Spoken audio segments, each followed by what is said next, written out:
So I've got to help care for a kid who spent hours waiting in his soiled clothes in a dog crate, waiting for his parents to sober up, to let him out of a cage.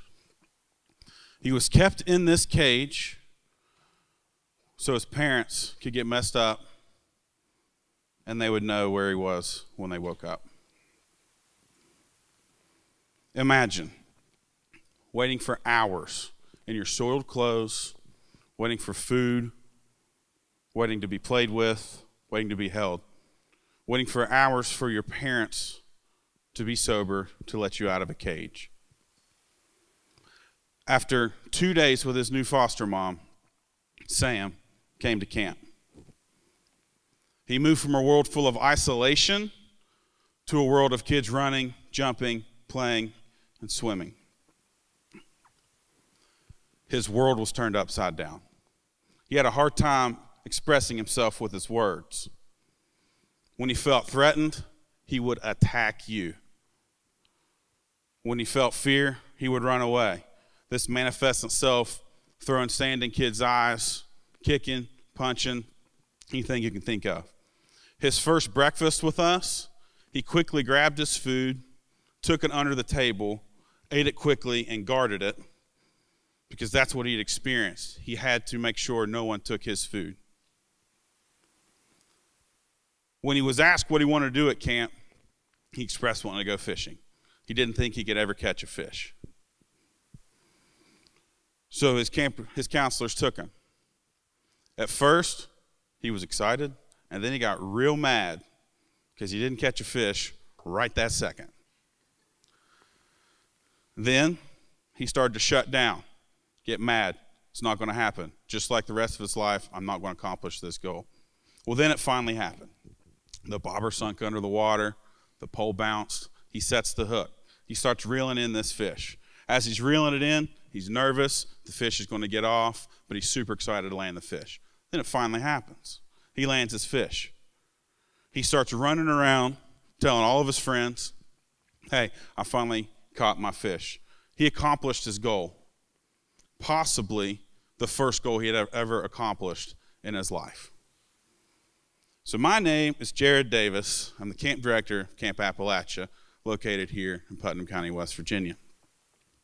It is our mission to enrich the lives of marginalized and underserved youth in the areas of dynamic character and leadership development, spiritual growth, substance abuse prevention, and social and educational advancement. Up to this point, historically, the camp has offered an enriched summer day camp to the kids who attend Tates Valley Child Development Center. The Child Development Center has been going for years, and they've been serving at-risk kids longer than we have. They've accepted Link, and they've done all that they can do to make sure that they're serving the underserved population as well as everyone else. So partnering with them has been a huge thing for us and has really been what we have done thus far. Now, we are moving forward. In addition to the day camp and the good stuff that we have been doing, we're going to help more kids like Sam in an overnight capacity. Kids like Sam where they get to experience what a new normal is. The types of normal that your kids and that my kids get to experience every day. Camp Appalachia exists because every kid matters and every kid deserves a chance. The camp lives the gospel of Jesus Christ. Matthew chapter 25 says, "Then the king will say to those on his right, 'Come, you who are blessed by my Father, inherit the kingdom prepared for you from the creation of the world. For I was hungry, and you fed me. I was thirsty, and you gave me a drink. I was a stranger, and you invited me into your home. I was naked, and you gave me clothing. I was sick, and you cared for me. I was in prison, and you visited me.' Then these righteous ones will reply, 'Lord, when did we ever see you hungry and feed you, or thirsty and give you something to drink? Or a stranger and show you hospitality, or naked and give you clothing? When did we ever see you sick or in prison and visit you?' And the king will say, 'I tell you the truth, when you did one of these for the least of these, my brothers and sisters, you are doing this for me.'" So a lot of people stop at that scripture and think, we can do our token good Christian deeds of the day and move on about our life. Maybe that's giving cash to someone on the side of the road, maybe sending an encouraging text to our friends or someone that needs it. And sure, God uses these things, and sometimes that's what he requires of us. But it doesn't stop there, and we can't stop there.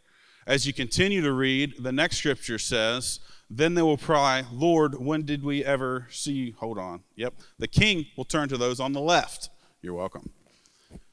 This is the other side. The king will turn to those on the left. Away with you, you cursed ones, into eternal fire prepared for the devil and his demons. For I was hungry, and you didn't feed me. I was thirsty, and you didn't give me a drink. I was a stranger, and you didn't invite me into your home. I was naked, and you didn't give me clothing. I was sick and in prison, and you didn't visit me. Then they will reply, Lord, when did we ever see you hungry or thirsty or a stranger or naked or sick or in prison and not help you? And he will answer, I tell you the truth, when you refused to do this for the least of these, you were refusing to help me. As you can see from reading this, we are not only held accountable for the good or the bad that we do. Jesus also holds us accountable for the good that we are supposed to do that we choose not to do. We are not off the hook by turning a blind eye and not participating. We are still held accountable for the good that we are supposed to do. Matthew chapter 23 tells us Jesus' response when someone asks him what the greatest commandment is.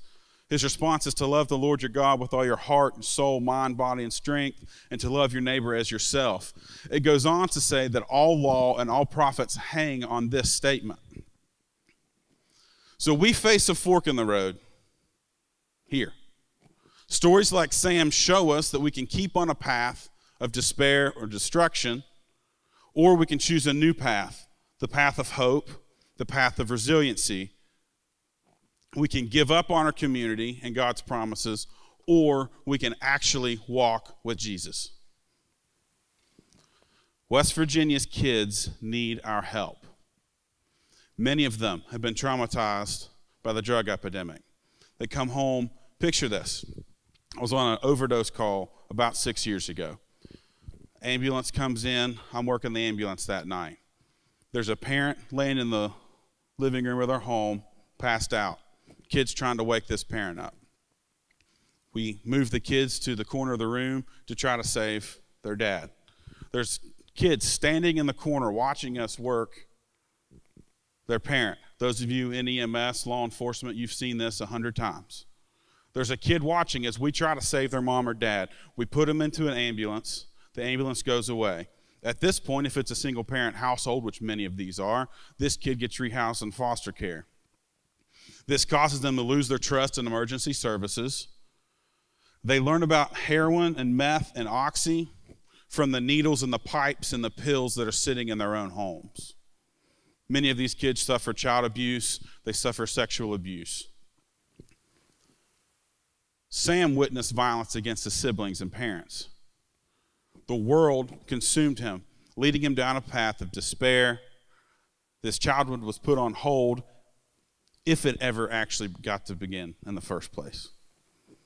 Over 1/4 of our kids in the state of West Virginia have experienced an abuse and neglect at a higher level than the national average. 1 out of every 4 kids in our state where we live. West Virginia and the nation as a whole do not have the capacity to help our kids recover from this trauma. According to the University of Pennsylvania Law School, the majority of kids harmed by crime do not receive the much-needed services to facilitate recovery from trauma. At present, there are no effective mechanisms in place to identify affected children and refer them to vital services. In West Virginia, we have trouble identifying affected kids because we lack infrastructure everywhere in our state. Have you been here before? So we don't have the public programs other states use to treat traumatized kids. So what do I mean when I say our kids are hurting? Without help, traumatized kids just like Sam, develop the misunderstanding that they can't ask for help. Why would they ask for help when the people they're supposed to ask are the ones that are making them need it? Neglected and abused kids see the world as a scary, mean, and meaningless place where they're powerless to change their situation. Most of the time, they suffer from low self-worth, low self-esteem, low self-image. They feel shame and guilt for the life that they were born into, even though they had nothing to do with it. They didn't choose this, but they still feel the shame and guilt of being associated with it. Kids like Sam can struggle to develop and maintain healthy relationships with friends, romantic partners, authority figures. Would you trust somebody if your initial authority figure were people putting you in a dog crate? I wouldn't. They struggle to regulate and express emotions. They react violently or inappropriately in times of stress, and they're unpredictable, defensive, aggressive, oppositional, and volatile. These are kids who we're talking about, like Sam, who experience trauma in our state. Above the national average, 1 in 4 of our kids in our state. They are drawn to unhealthy behaviors like cutting, early and unsafe sex, and illicit drug use. The big sins that we all freak out about, that we should freak out about, by the way, early and unsafe sex, drug use, not okay. But this is what they're drawn to because this is what they've seen. Fighting, stealing, and running away, it puts them at a risk for human trafficking. It puts them at a risk for the juvenile justice system. So as you can see with the 1 in 4 kids we're talking about, Sam's story is not that unusual. He's just one of the many kids whose lives have broke apart. When kids grow up afraid and alone, their physiology develops abnormally. They overreact or underreact to stimuli. They don't understand how to act in social situations. They struggle to regulate their emotions, their behaviors, and their actions. In adulthood, they suffer episodes of extreme stress when only barely triggered. This causes them to become explosive, detached, or unresponsive even in their own surroundings. So it doesn't stop at childhood. It carries on to adulthood. Some of you may be still facing issues from your childhood. We can help with that. Adults with histories of trauma have more chronic physical problems, which leads them back to drugs to self-medicate. This shaves years off their lives and robs people of the joy of living. Emotionally, people who have experienced trauma suffer from staggering levels of depression, anxiety, and anger. When reminded of the trauma, these emotions trigger distrust and alienation, where people see mean streets, streets that don't want them, streets that they're not good enough for. This leads them to destructive choices and responses. They become overwhelmed to their surroundings, which keeps them in their generational cycles of despair. When traumatized kids tune out, they need help in school. They disassociate from reality. They stop being present. This creates language barriers. This creates psychosocial issues. It affects gross motor skills. It puts kids behind before they can ever get started. They develop deficits in language and abstract reasoning, and they require additional academic supports because they tuned out because of their trauma. The social costs associated with this is gigantic, accounting for hospitalizations, mental health care, child welfare systems, juvenile justice systems, eventually the adult justice system, not to mention the loss of productivity to society. That's what it costs the community, costs our state. According to the National Child Traumatic Stress Network, nationally, it costs $124 billion a year to aid adults who experience childhood trauma. The estimated average lifetime cost per victim of child maltreatment, according to the same network, is $210,000 over the span of their life.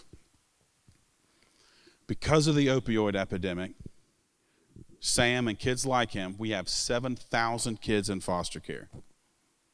This means that a bill is coming to our state, if you use those facts, of $1.5 billion. This money does not treat the problem, it treats the symptoms. This also doesn't count the kids who haven't been abused yet, or the kids still living in unsafe homes that they haven't been rescued from yet. So as you can see, the cost is huge. The the impact on these kids' lives is huge based on the trauma they experience as a kid. I want you to keep in mind that the statistic is 1 in 4 in our state. It's actually 26%. So it's 1 in 4 point something. So what do we do for a kid whose normal is chaos and dysfunction? We reteach normal. As stated earlier, the mission of Camp Appalachia is to enrich the lives of vulnerable youth in the area of dynamic character and leadership development, spiritual growth, substance abuse prevention, and social and educational advancement. We serve West Virginia's high-risk kids. Historically, we have served all kids. What I'm talking about right now is not the day camps we have had, which have been majorly successful and have helped many, many children. What I'm talking about right now is the overnight camps that we are starting strictly for kids just like Sam. We serve West Virginia's high-risk and marginalized kids, many of whom have obviously been directly impacted by the opioid epidemic. Campers are taught about the hope and the peace that is found in living a life of Jesus. They are taught how to live a life filled with resiliency, making positive choices, and what being a person of good character looks like.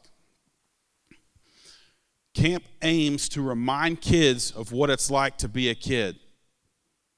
Whether you're mastering the climbing wall or learning to swim or learning to be part of and actually contribute to a group, campers conquer fears while actually having the time of their life and getting to experience what they've deserved all along, which is a chance to have fun, let loose, be a kid, be loved, be cared for, and be pushed to be better.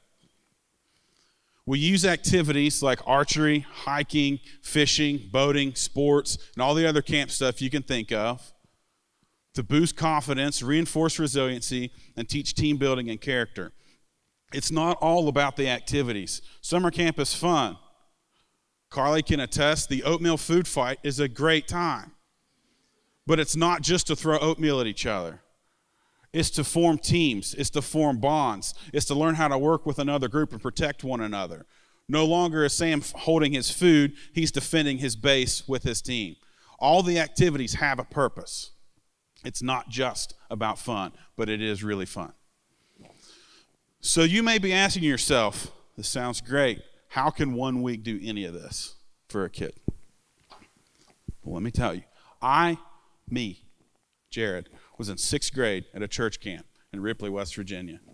There was a speaker who got us, "Hello, my name is" stickers, Mr. Tony Etris. It was not a good sermon, but this part was. I got a "Hello, my name is" sticker. He said, write one word on it that you want to define you in your life. Little 6th grade version of me took it super seriously. I didn't write anything on it for 2 days. So finally, my camp counselor, one night, I'm laying up on my top bunk. Camp counselor says, "Hey, make sure you wear your name tags tomorrow. We have an event." So I'm like, well, what in the world's going to be my word? I'm taking it very seriously. And then finally it comes to me. My word that I want to define my entire life was to be protector. The one word I wanted, protector. This experience greatly shaped how I would live the rest of my life. It's the reason I chose therapeutic recreation as a course of study. It's the reason I became a firefighter and an EMT. It's the purpose of Camp Appalachia. And it all happened for me at one camp. If your question is, can we change a kid's circumstances in 1 week? As far as circumstances go, no, we can't. Not in a week. If your question is, can we change the kid's outlook on his life and his future and the possibilities that await him, then the answer is absolutely yes. We can put that kid on his path to resiliency. Circumstances we can't fix yet. Outlook we can fix. We can help Sam learn to ask for help.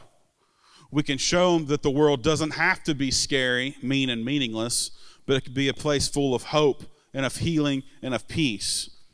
We can help him break the cycles of destructive choices in his family, and we can repair his negative feelings of negative self-worth, negative self-esteem. We can show him that he doesn't have to feel guilty or shame for living the way he is. At camp, he's put on the path to develop healthy relationships. Our staff model healthy emotional regulation with trauma-informed care training. We teach de-escalation methods and appropriate ways to cope with stress. Some of our staff are nationally certified, trained in mental health first aid, which teaches de-escalation and how to move kids from one place to another to make sure everybody remains safe. Using the positive youth development framework, we don't focus on the bad behaviors. Bad behaviors are behaviors. They're not the problem. They're the symptom of the inner problem. So we don't just constantly tell a kid to stop doing what's bad.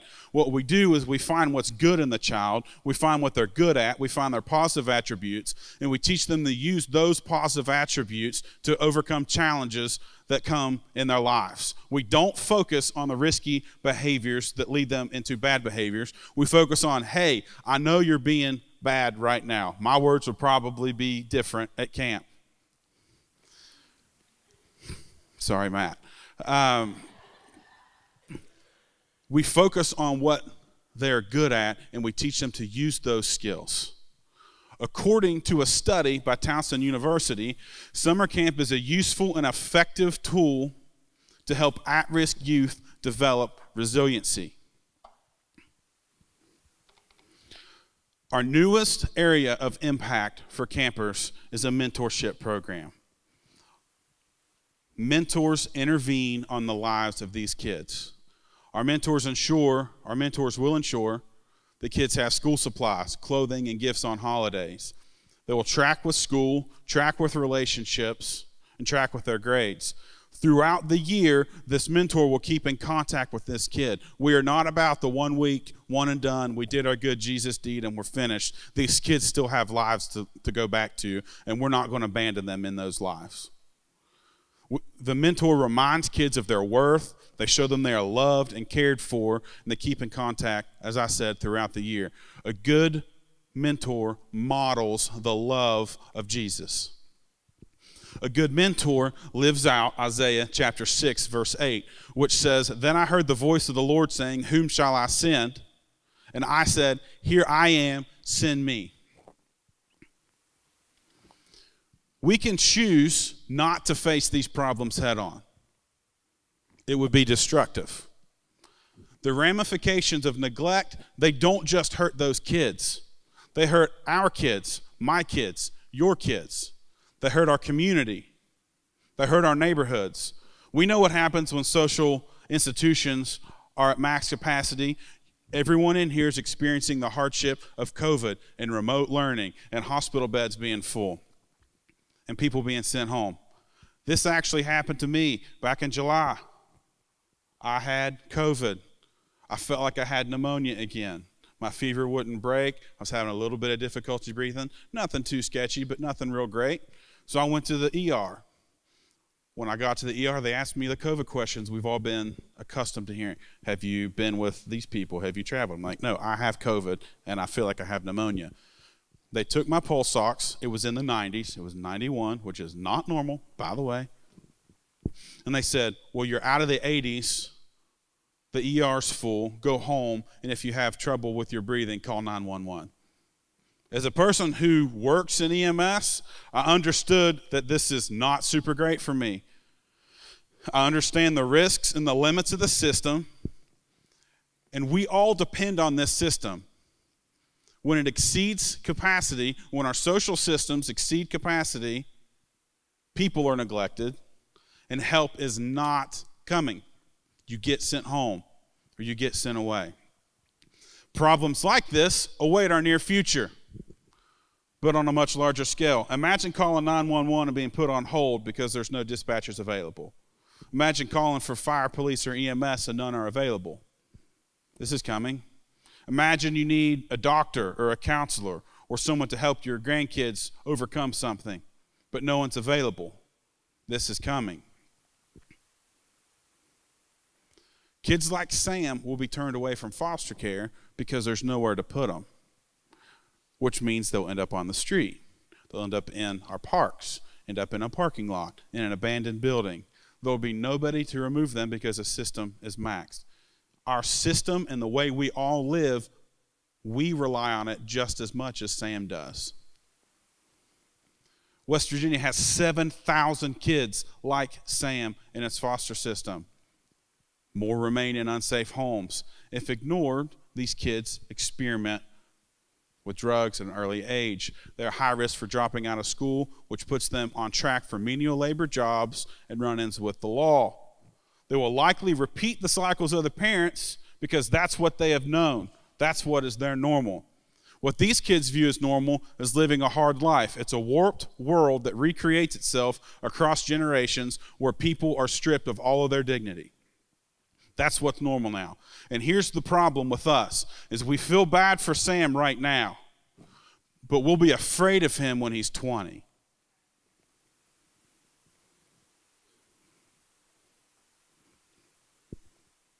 But it doesn't have to be this way. At Camp Appalachia, we take broken kids from broken homes with hurting souls, and we intervene on their behalf. We help them break their destructive cycles of family choices, domestic violence that plagues their families. We build people from the ground up. We teach resiliency, and we teach kids, importantly, how to ask for help. And we deliver. We're building a place that connects kids and mentors from a local community. This means lawyers, doctors, professors, social workers, substance abuse prevention specialists, grandmas, pawpaws, second set of moms and dads. We connect them to people, and what we will do in the future is connect them to past graduates of the program that are living a resilient, productive life. We seek not only to uplift this child, but their families, their current ones, as well as their future ones. Because when we change Sam's life, we also change Sam's kids' lives. Generations are changed because of one life being changed. We set kids on a new path to resiliency. We have a choice to make now, and it's simple.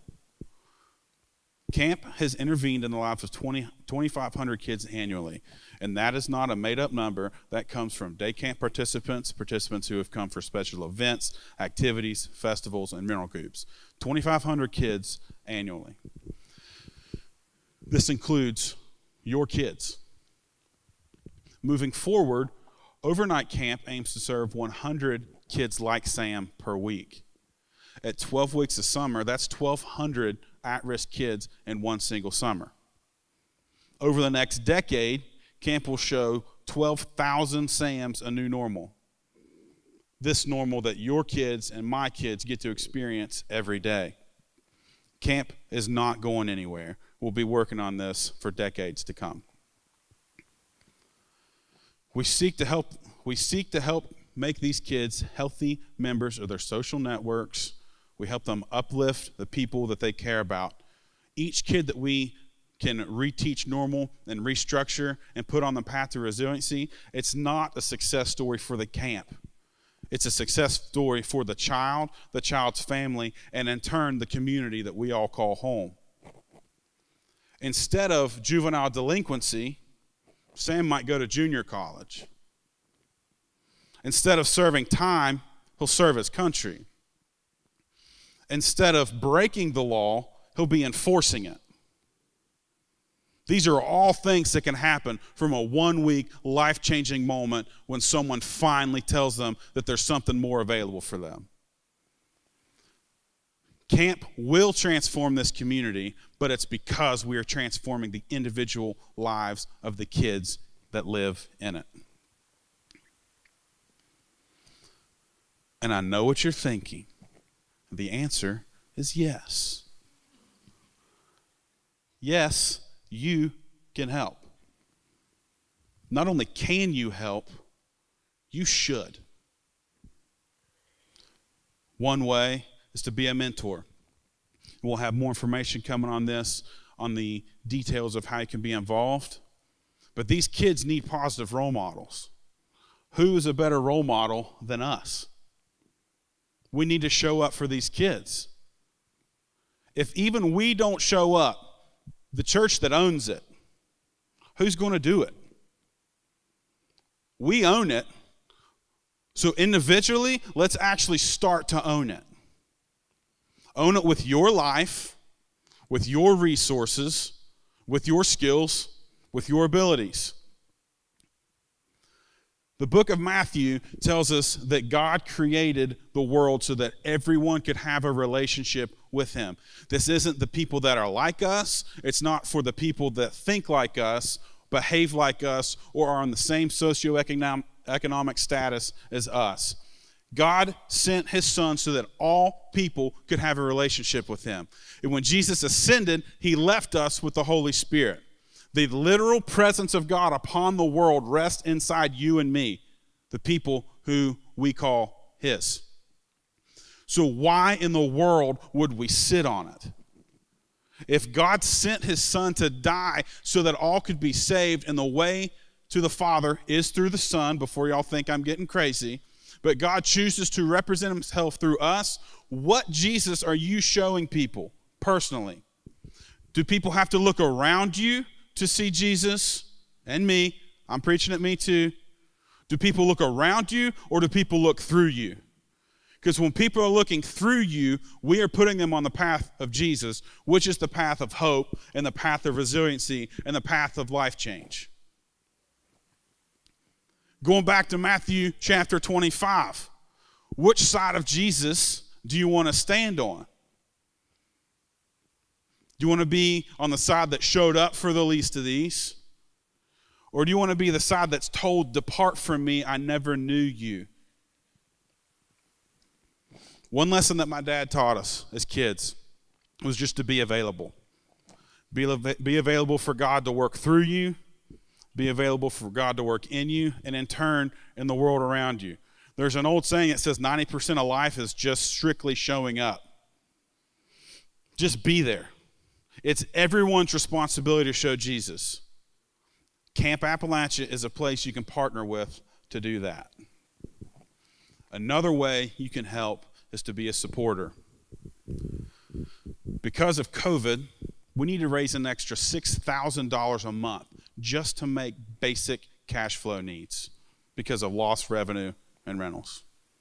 Let's talk about where your money goes. It's right there. $30,000 on salary, $37,000 on mortgage, $10,000 on insurance, $24,000 on power. These are annual totals. We have overhead. You have overhead. I got overhead. We all got overhead, right? Hosting one kid for 1 week cost the camp $360. One SAM overnight camp is $360 cost to us. If you go to our website and use automated giving and choose to give $30 a month, 12 months of that covers one SAM at $30 a month. And we don't call it a gift because it's not a gift. I personally feel like it's a responsibility, but it's also an investment. Because when you give something, you expect nothing in return. When you invest something, there's a return. And the beauty of when you invest in people is the return is not for you, it's for them. And what is more biblical than spending your resources on someone else so that they get a step up? You see, if God is love, the opposite of love can't be hate. Hate is just the absence of love. So if you think of light and darkness, love is light, hate is dark. Hate has no chance against love because when you turn on a flashlight in the dark room, can the darkness fight back or does it just become light?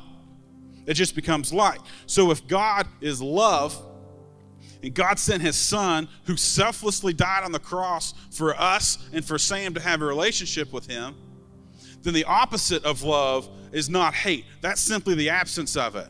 The opposite of love is selfishness. When you hold on to your time, your resources, your abilities, and keep them for yourself, we are not being the Jesus that God calls us to be, and we are not going to reach the people that he needs us to reach. Kids like Sam are stuck in their homes unless people like us step up to make a difference. So it's not about being a people who are perfect. It's not about people who are just wanting to dabble a little bit in Christianity.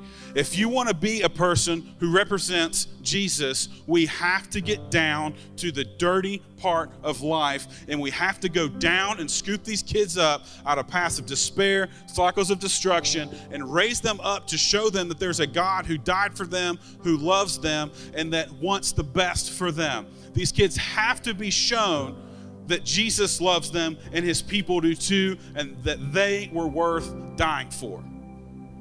When I say support, I'm not just talking about your money, but I'm going to be honest with you, we need your money. Because we can't do any of this unless someone pays for it. Because Sam certainly can't go out and get a job and ask someone to send him to a camp. Someone has to pay that forward. Lastly, a way you can help is be a worker. We're always looking for volunteers. Several of you have volunteered. Skilled laborers, construction guys, electricians, plumbers, people to hang my back gate. Stuff breaks all the time. We can't house a kid unless we have a safe place for them. Barbers, beauticians, these kids need haircuts. Bankers, they could probably learn how to do some personal finance and budget something. They need tutors. We need people to clean. Have you ever been to a camp? Have you smelled what a clean summer camp cabin smells like? It's not good. We need people who pray. And I'm not saying pray for finances for the camp. We need that and keep doing that. But you need to pray for Sam. You need to pray for the Sams that haven't been found to be found. You need to pray for the people who can afford to send Sam to send Sam. You need to pray that when they get to us, that God blesses us with the abilities to make a life-changing difference in that child. And one other way is you can be ambassadors for fundraising. I ask for money all the time. It's like beating a dead horse. I need people who will mobilize to go ask for money. You have personal networks and contacts. You have business leaders in your circles. Everything you give goes toward helping Sam. None of this is to make anybody rich. It's to show kids there's a life outside of living in a trailer with no floor where they walk on the stinking ground. Because FYI, within 2 miles of this building, there's trailers with no floors that kids sleep in and go to school with your kids. Within 2 miles of us. We can't be oblivious to the need that's around us. So I need ambassadors for fundraising, people who will take it and run with it. And it's easier for me because I remember when Sam got to camp. I remember the look in his eye when he caught his first fish. I remember when he was taught he could be resilient. Jesus commands us to feed the hungry, to give drinks to the thirsty, to clothe the naked, to take care of the poor. He separates those who do and those who don't. We are called to witness Jesus to people who need him. The path of the righteous is redeemed, and the path of the selfish is cursed. West Virginia can either get busy living or continue in this path of slowly dying. But Christians choose life. Christians, we choose Sam.